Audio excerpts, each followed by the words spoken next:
Պարոն վարչապետ, 3 հարց ունեմ, թույլ տվեք ընթերցեմ։ Ռուսաստանի Դաշնության արտգործնախարարությունը օրերս հայտնել էր ցանկություն թրիփին միանալու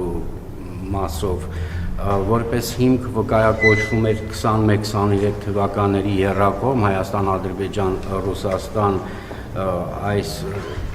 մշակված լուծումները, նաև փորձագիտական խորհրդատվություն են առաջարկում գնահատումների հարցում։ Հայաստանի համար որքանով է սա դիտարկելի, որոշ ժամանակ առաջ ռադիոլուրին հարավկովկասյան երկաթուղիներից ասել էին, որ պատրաստ են դիտարկել միայն Մեղրիի հատվածը իրենց տնօրինությունից փոխանցել Հայաստանին,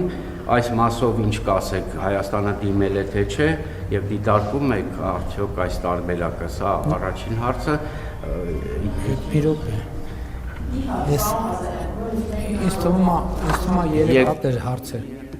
2 հարց գոնե թույլ տվեք։ Տեղեկություններ կան, որ Հայաստանին հաջողվել է հաղթահարել Եվրամիության խաղաղության աջակցության ծրագրով 20 միլիոն եվրոյի այդ խոչընդոտը, այսինքն Հունգարիան հանել է վետոն, կարող եք հաստատել սա, եթե այո, ինչ փուլում է գործընթաց եւ ինչ քաղաքական պայմանավորվածությունների արդյունքում է դա հնարավոր դարձել։ Դա ուղղվելու է պաշտպանության ծախսերին։ Շատ լավ, նախ երկաթուղի Մեղրի հատվածի հետ կապված թյուրին բռնում կա, որովհետեւ այդ հատվածը Ռուսաստանի կառավարման ներքո չի, որ իրանք հանձնեն Հայաստանին։ Դա Հայաստանի Հանրապետության ինքնիշխան տարածքն է եւ մենք այդ տարածքի կառավարում որևէ մեկին չենք արտապատվիրակել, այսինքն այնտեղ երկաթուղի չկա, որ մի հատ էլ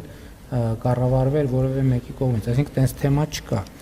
Երկրորդը տրիպի հետ կապված գիտեք, որ հռչակագրում հստակ գրված է, որ դա Հայաստան Միացյալ Նահանգներ երկկողմ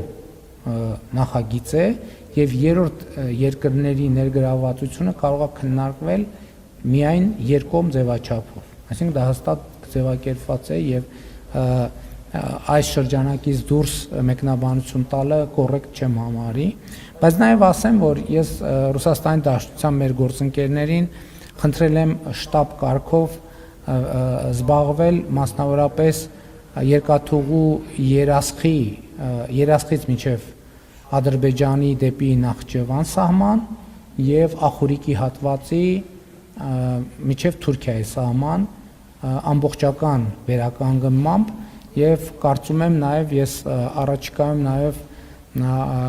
նույն հարցը կբարձրացնեմ կապված Իջևան Ղազախ հատվածի հետ կապված, որովհետեւ կարծում եմ այդ հատվածը նույնպես հնարավորինս արագ վերականգնելու անհրաժեշտություն կա եւ հույս ունեմ Ռուսաստանի մեր գործընկերները մաքսիմալ արագությամբ այդ խնդրանքը իրականություն կդարձնեն։ Ինչ վերաբերվում է եվրոպական խաղաղության գործիքին, այո, արտաքին գործերի նախարարը զեկուցել է ինձ, որ Հունգարիայի գործընկերները կարծես որոշմանը համաձայնվել են եւ կա կոնսենսուս, թե յուռե որոշումը կլինի կհրապարակվի, դա բովանդակային առումով էս պահին չեմ կարող ասել, բայց բոլոր դեպքերում դա նպաստելու է եւ ծախսվելու է խաղաղության օրակարգի եւ խաղաղության տրամաբանությամբ։